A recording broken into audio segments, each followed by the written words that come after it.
offline. Tables, ladders, chairs. And stairs. Oh my God.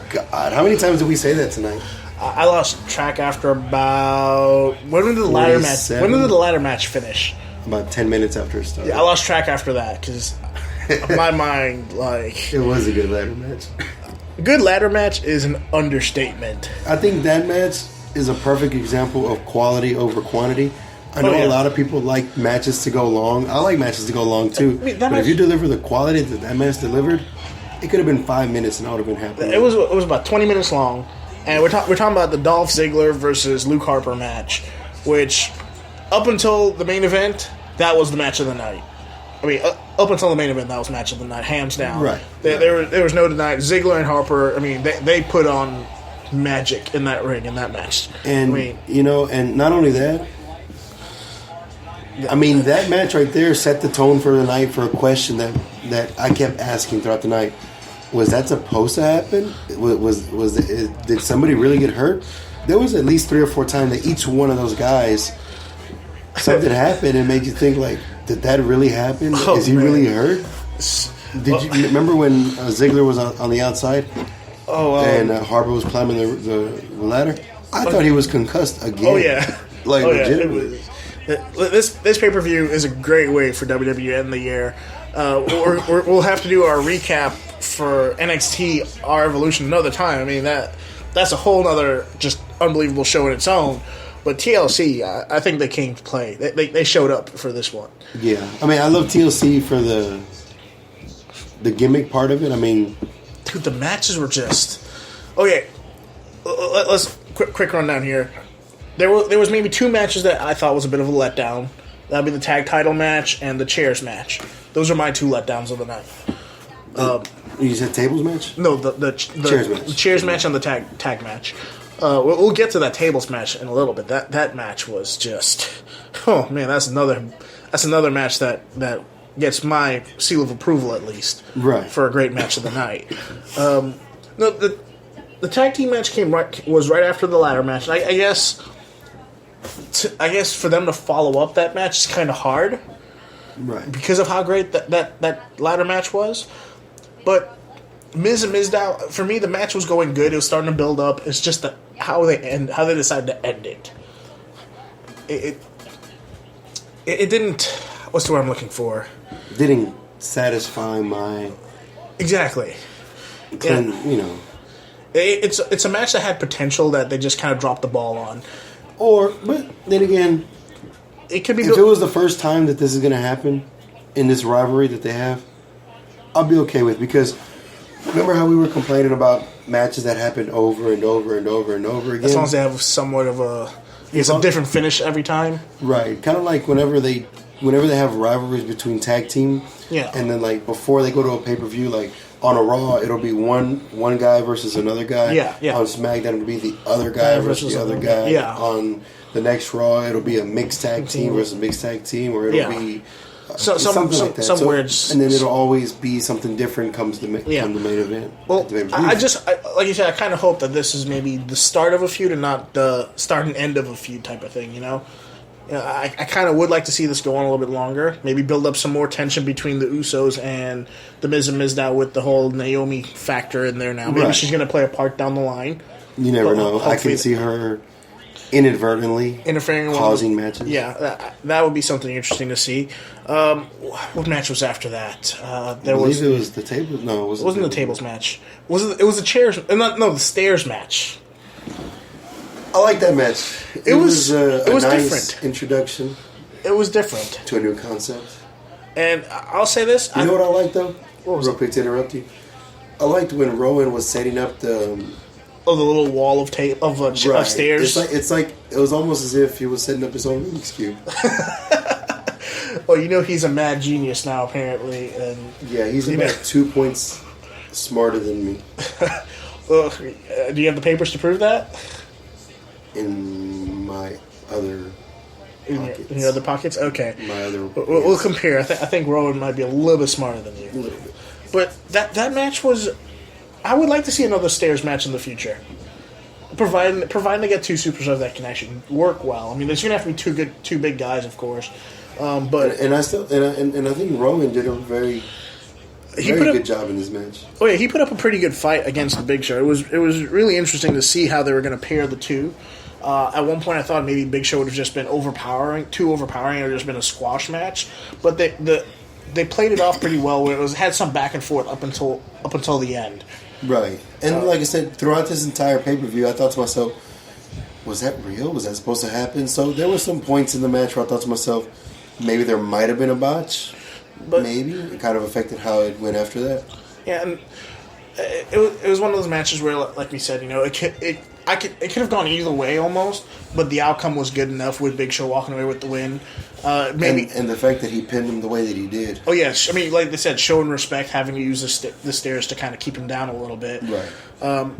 Maybe this is the start of another feud for the Big Show, but we saw something in a match later on that may show a new feud for Big Show, of course, and that was in the tables match.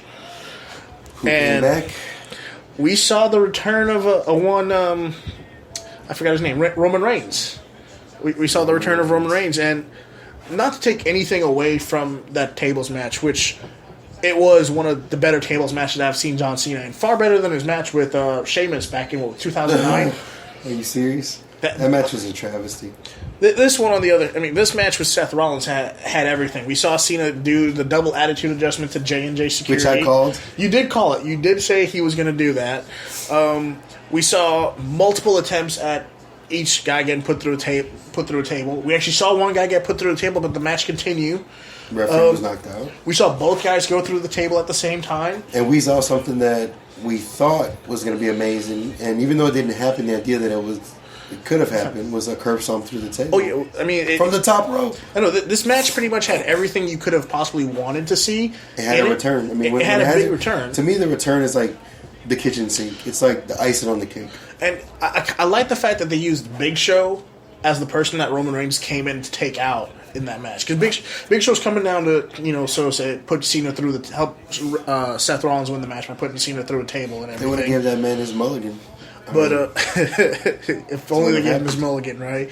But having Roman Reigns show up to take on the largest athlete in sports entertainment, that could go build up to something at Royal Rumble where maybe we see the Roman Reigns and Big Show squaring off to see who eliminates who, Or they continue to do something that I mentioned earlier, where they keep certain wrestlers relevant and popularity up, but just by doing like little things here and there. Maybe this was just an appearance by Roman Reigns. Well, he did say he was being the first one to throw his name into the Royal Rumble, right. So maybe we might see him sparsely thrown out there throughout the next next 6 weeks. Is it to the Royal Rumble? And if he doesn't have a match and he goes out there and he just Superman punches the crap out of everybody, that'll be interesting to see. Depends on who he does it to. I'll be cool with that. Like Daniel Bryan, if he could come out and make sporadic guest appearances here and there. Oh yeah, yes.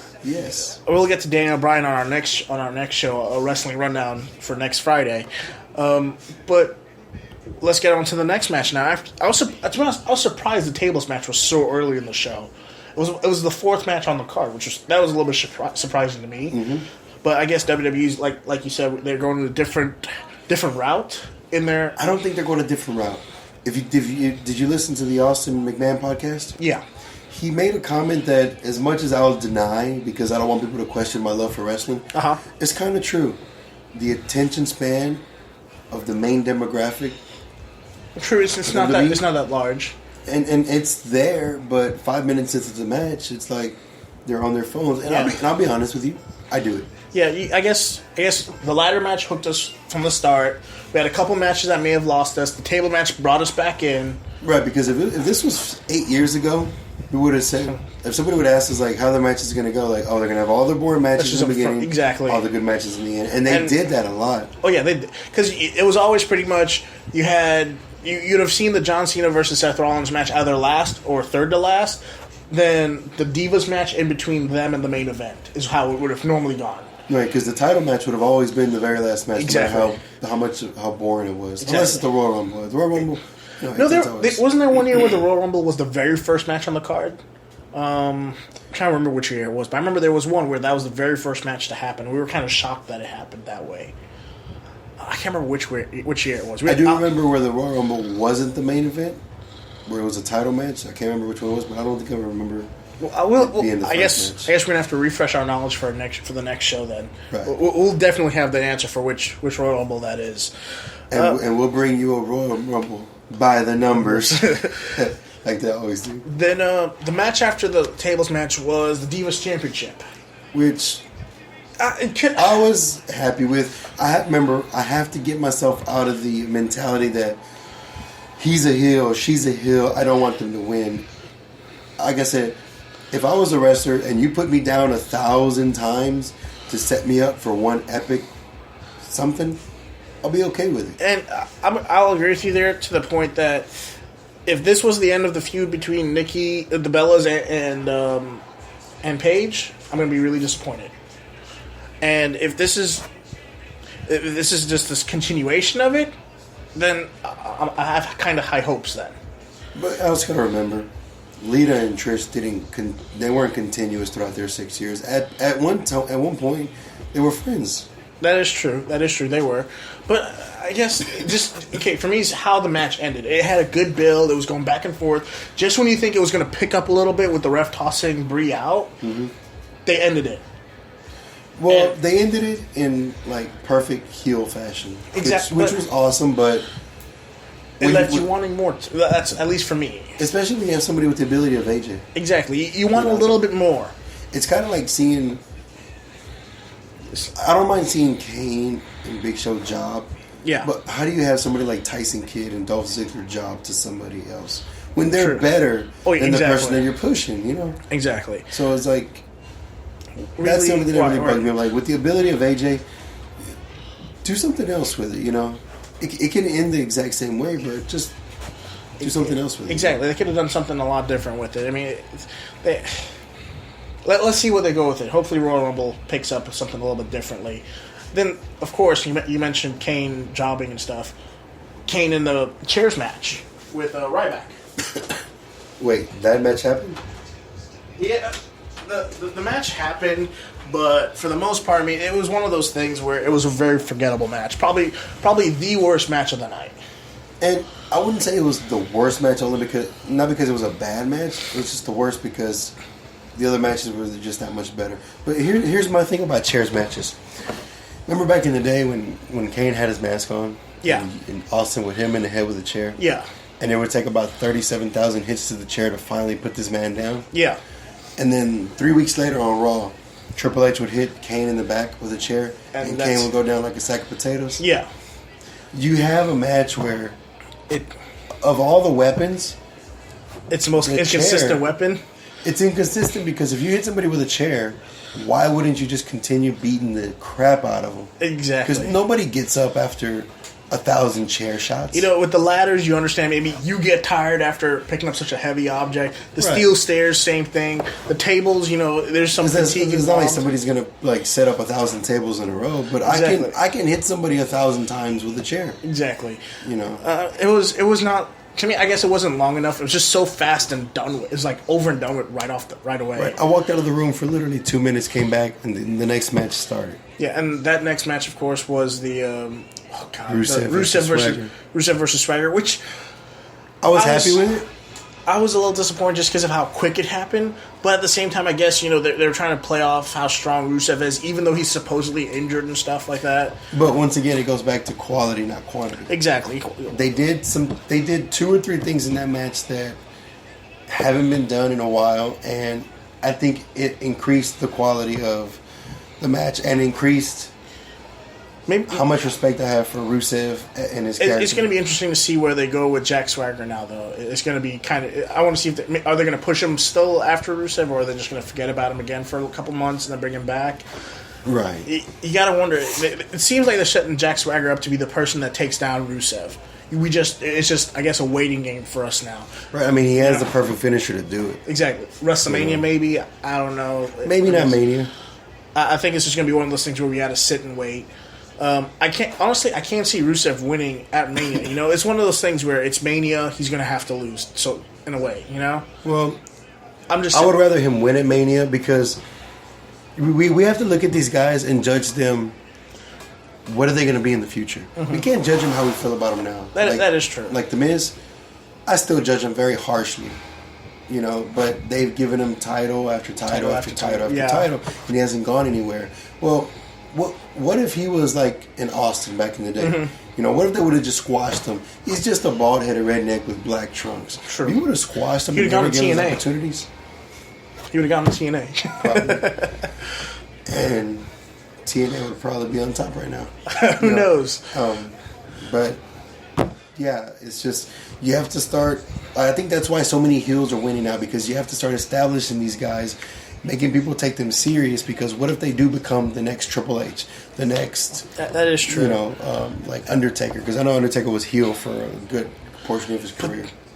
I guess let's see where they take this feud, because it's a feud that has a lot of potential. It's easy to book just because of the whole Rusev is over Russia, Swagger is America. You know, easy to book. Right, and there hasn't been a big top like future Hall of Famer that you know is from another country that pushes his country down people's throats. Exactly, like Nikolai Volkov or